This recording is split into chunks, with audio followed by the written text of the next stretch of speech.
Hello everyone, this is Greyshot17 here bringing you an update to COH2. Literally, I had no idea this was coming out, but yeah, someone informed me there's a winter update coming up, so let's look to see what's being changed, because I heard a few rumblings, but yeah, they also took down some of the new maps. Apparently there was also server issues, so yeah, we'll see. Hopefully this also explains where the maps went. If not, hopefully they return soon, because like Nordwind, Road to Ardennes, or Arhem, whatever, and White Ball are all gone. So, yeah, here's hoping they come back. Or maybe they're up by the time this releases, which would be amazing. So this Winter Balance preview. This is apparently going to be coming out. There's already a mod on for it, so people can test it out. Again, awesome that they let people know ahead of time, so in case they make something really, really stupid, they can fix it. But let's see. Heavy tanks. Yeah, this was something I figured they would change sooner. In order to make it more rewarding to kill heavy call-in vehicles, all heavy tanks, heavy tank destroyers, and heavy assault guns now have the following. Recharge standardized to 3 minutes, and cooldown on ability now starts upon death of the heavy tank. Special thanks to Community Bomb or Snake Eye for providing the solution for this implementation. So wait, they're adding a 3-minute cooldown to this. Are they literally making the 10% faster like deployment of the Jagdtiger bulletin? That stupid bulletin actually, I guarantee you this is a long-term ploy just to make that bulletin worthy of something. Jesus. Alright, so anyway, the Tiger, the IS-2, the Pershing KV are all increased to 11 CP. I got that. In a lot of 1v1s, from what I heard from people, the heavy tank would be deployed and it would be very hard to counter. Not uncounterable. There were definitely players that could do it. It's just harder to do. Apparently as well, for all the tech buildings you now have to make. So that's what they're testing. So you would need all 3 buildings. Okay. I could see that, because for the OKW, and specifically you could rush to the Panzer headquarters because it's only 3. I think it sort of fuel wise and manpower wise, it's a little off for every single faction. But, okay. Alright, so that you're making it so that way they have to put down everything. And the same thing with the Soviets, the Americans. We'll see. Curious on that, and see how that goes. The front armor, the IS-2's armor is going down. The Pershing manpower cost is going up. I guess they think it's actually worthy to go up. Okay. And then the KV2 now gains 25% rotation rate and 25% acceleration, deceleration on Bet 3, in addition to 160 health increase. I could kind of see that. The KV2 was kind of a heavy tank that, in certain scenarios, it's fantastic, but in like a competitive sense, because of like, what would you rather have, a KV2, and that requires a couple doctrines, or an IS-2, and everything in those respective doctrines? And I feel like a lot of people are leaning toward the IS-152. And that Soviet industry is still good, but like shock rifle, for example, is just something that a lot of people use, or a lot of different commanders with the ISU-152. Like, both of those are extremely useful. So it's like, whatever you end up doing, okay, that this makes sense. Like, everything's making sense.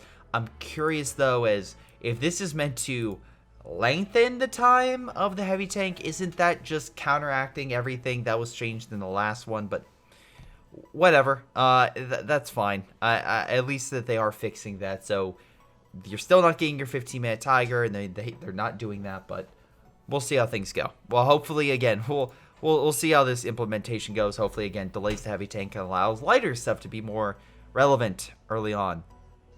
UK as well. I've heard rumblings that the UK is especially weak compared to the other 4 factions. The UK is underpowered from a lot of players that I know, even though that I've seen a lot of great UK players. It's just that general mindset that I've heard online. So the Tommies are too punishing to use, especially in fights where they needed to maneuver. These changes are designed to make them less difficult to use in open and on the move, while keeping their overall power level in a non-oppressive state. I mean, look, I have seen a lot of Lend-Leases, and maybe that's the reason why it's just for the Tommy equipped ones, but I don't think they're that punishing, because I think the rest of the doctrine sucks. I know I'm one of the few people that hates Lend-Lease, and I know a lot of people really enjoy it, but I don't care for it. I think it's, except for At a least 1v... it's God tier. It's BTFO. not. Except for in a 1v1 scenario, I think it's the same idea of Armor Company, where in theory it's could be good, but it's even worse than Armor Company because you don't have call-ins and like artillery call-ins and such. From what I recall, you get the mortar, you get the infantry section with the upgrades with Tommies, the assault infantry section. You get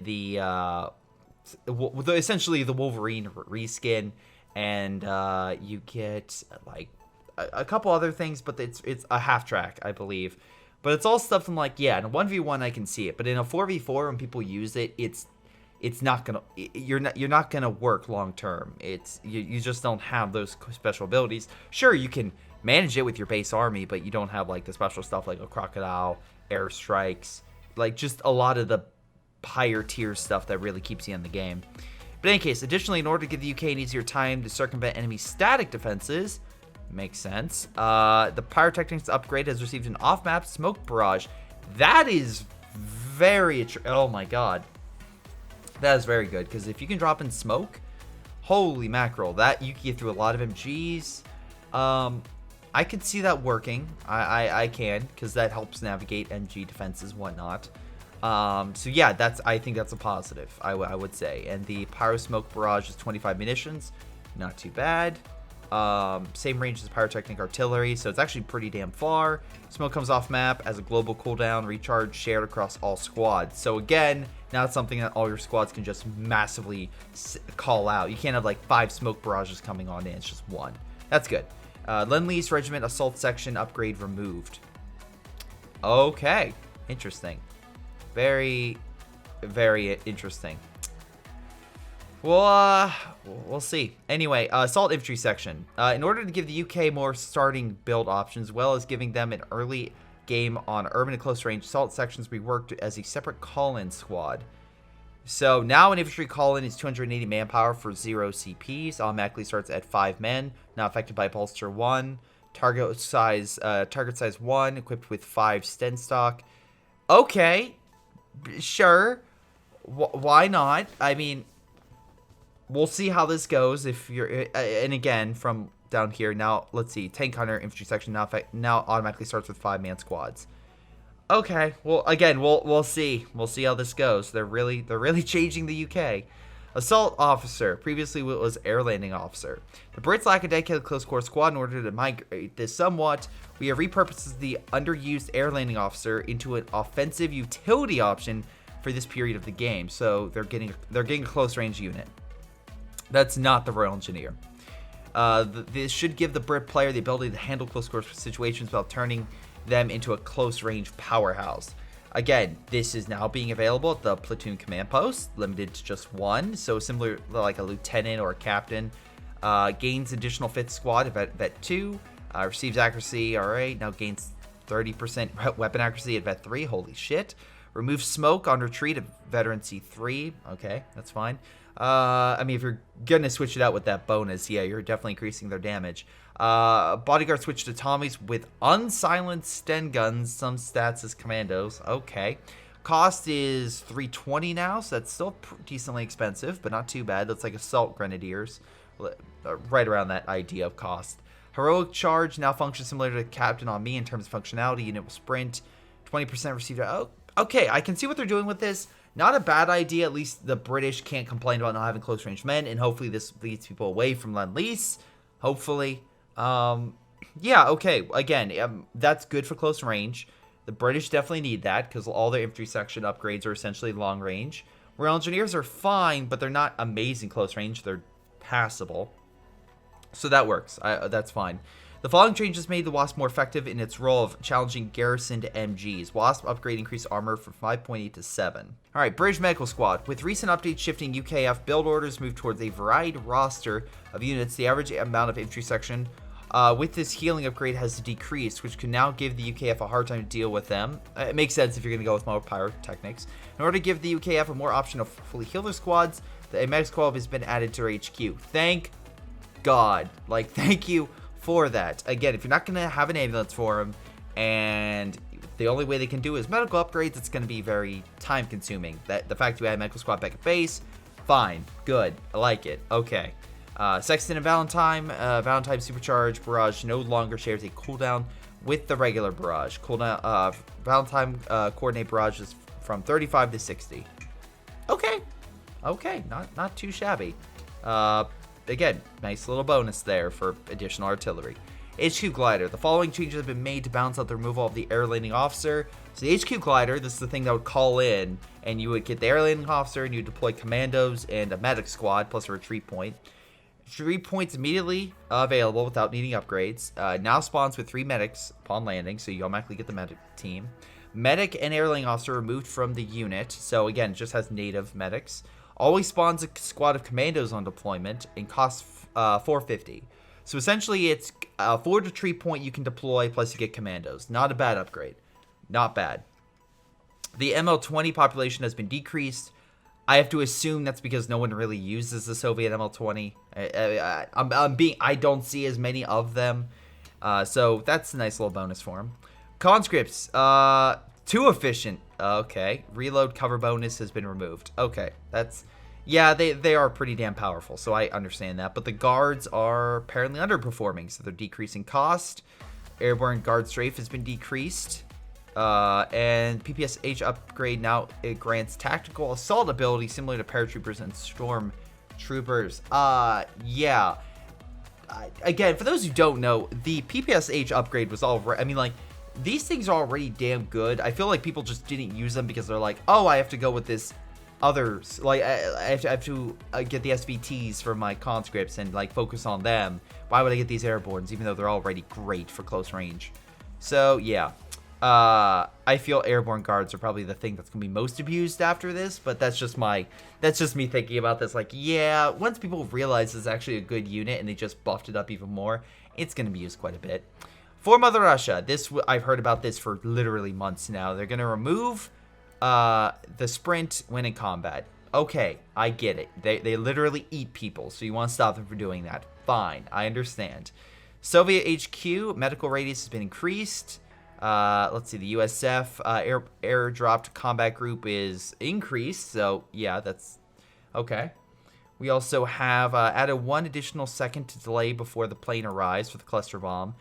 Yeah, the cluster bomb's pretty powerful. I think that might be removing its effectiveness, though. It's just me. I feel like this is like the 1 second's difference between, for those who are like a reference to the Diva Bomb.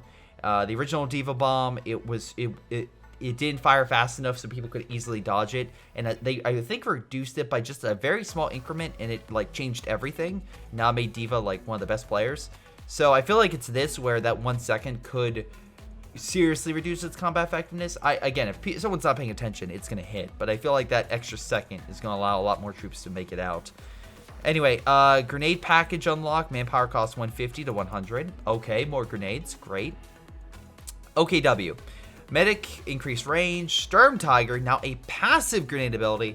Thank God. I don't know why this wasn't passive to begin with, because I never used the grenades. I don't know why you would use grenades, but the fact that it's now native, perfect, great, amazing. Again, fantastic. Yag Tiger, fuel cost from 2... Wait, they're decreasing the cost of the Yag Tiger? Oh, I mean, I guess they're like, it's going to take longer to deploy. And, well, if we have it too long, it won't make sense. Let's decrease cost. Anyway, the mortar half-track incendiary barrage. The dot incendiary plays 25% against... Wait, had 25% increased damage? Okay. So they're just versing defenses to 3.75. Okay, so they're decreasing the effectiveness of the mortar half-track and the LE incendiary. Okay. Let's see. The Fallschirmjägers have been... Oh my god, you're removing their Panzerfaust? God, you're crippling the Fallschirmjäger now. I mean, look, it's not a bad idea. I mean, Fallschirmjägers are incredibly effective for everything they have. I thought their weakness was their preservation, in order because I think they're overall weaker. But, yeah, okay, that's fine. We'll see how that goes. I mean, that would keep Volks squads in circulation, because if you want that Panzerfaust, you need them. So, okay, you're keeping Volks around. Your Fallschirmjägers could be, like, Obersoldaten as, like, a support. Okay, that's fine. We'll see how that goes. But, again, if you remove that, I'm kind of the mindset, then why would I get Fallschirmjägers? I would rather get Obersoldaten. That's just me. I'm just thinking about this like logically. I'm like, okay, you remove the Panzerfaust, so no longer against armor. So then I have to rely on Volk squads. Well, I already have a Volk squad good for close range. Fallschirmjägers I would need an upgrade for. What if I just get the upgrade for the Opel Soldaten along with the infiltration grenades and get that whole mind, like get that whole focus rather than that Fallschirmjäger doctrine. We'll see how things go. IR half track. Due to an unfixable bug, this really affects gameplay. IR half track has been reworked. Oh, hot damn. Searchlight can no longer spot enemies in the fog of war. What? And instead, the unit... Is that why, like, units would show up, like, red behind enemy lines? Because they got hit by this infrared half-track? Okay. I mean, that makes sense. If you're going to... I mean, I always wonder what that was. That makes sense if this was it. The Searchlight can no longer spot enemies in the fog of war. And instead, the unit will now serve as a recon tool that provides a lot of direct vision. So, essentially, are you, like, pushing the sight lines? Vision can narrows to 120-degree arc with set up and increase vision to 70.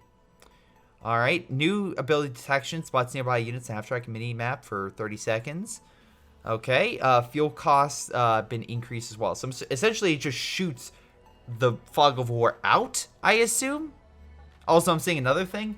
LEFH 18 has now also been decreased, just for the OKW. Unless the Austere... No, the Austere has this too! So they're decreasing... Oh, this is bad. Why are you decreasing all the artillery to 13? Like, why? Why? Okay, so your idea is to incentivize players to go this artillery. Well, I'll tell you right now, people are using this artillery, so I'm curious why that is currently on the field. So, yeah, we'll see how that goes. Oh, God. Yeah. Alright, sure. Anyway, more artillery, I guess. Austere. You got the Fragmentation Bomb. The following changes are in order to make the Frag Bomb less effective at the edges of maps. Okay, fair play. Where they can wipe team weapons without a chance to react. Again, fair play. While keeping their opponent's impact to more centralized positions. So they're delaying them, but they're increasing the plane speed. So you have 4 seconds to get the hell out of the way. But that plane is coming in even quicker now. Oh, God. All right, so we'll see how that goes. Hopefully it goes well. Hopefully it goes well, but, yeah. Okay. Let's see. Bug fixes. B4 target size from 1 to 20. Okay. Actually kind of curious what that specifically means. B4 target is... So assuming you're making it easier to hit. All right. Sure, why not? Fixed an issue where the Panzerfaust's grenade AoE distance values were not properly set. KV8, 45mm. Now recognize priority vehicle commands. That's good. Austrian medical kits should now immediately go on recharge after use. Okay. Again, nice little bug fixes everywhere. Oh, good. There, you now get Vet 5 LEFHs once recruited by OKW. Sermon Officer Force Retreat can no longer be used on retreating units. Didn't know that was a thing. Austere Puma no longer shares the same hotkey with the 222. Okay, fixed an issue with the Stuart 37mm. Had higher aim times than other vehicles. All right. I mean, that thing is pretty... The Stuart 37mm gun is pretty sweet. I'll say that. Maybe that's the reason. Fixed an issue with the Puma aim shot applied to the Crocodile flamethrower rather than the main gun. What? What? Okay, I'm a little iffy about that. Why not shut off the flamethrower killing your men? Why can't... anyway, why can't both of them be knocked out? That's... okay. But hey, what do you think? Leave it down in the comments down below and I'll take a look. But otherwise, it's been Greyshot17 looking at these recent patch notes. And once again, there is a mod you can download to test them out. I highly recommend you do that before, like, saying anything truly sucks. I don't think anything sucks here. I think they're all fine. But always recommend testing it or, like, reviewing it before being like... oh, this is gonna, like, devastate the game and be the worst thing ever. But that's just my general thoughts. I don't think anything's bad. I think all these are really good, or just could lead to some issues, but I don't think anything's bad. I don't. That's why I always recommend, like, hey, if you have any concerns, test out the mod for yourself. But in any case, it's been Greyshot17, and I will see all of you next time.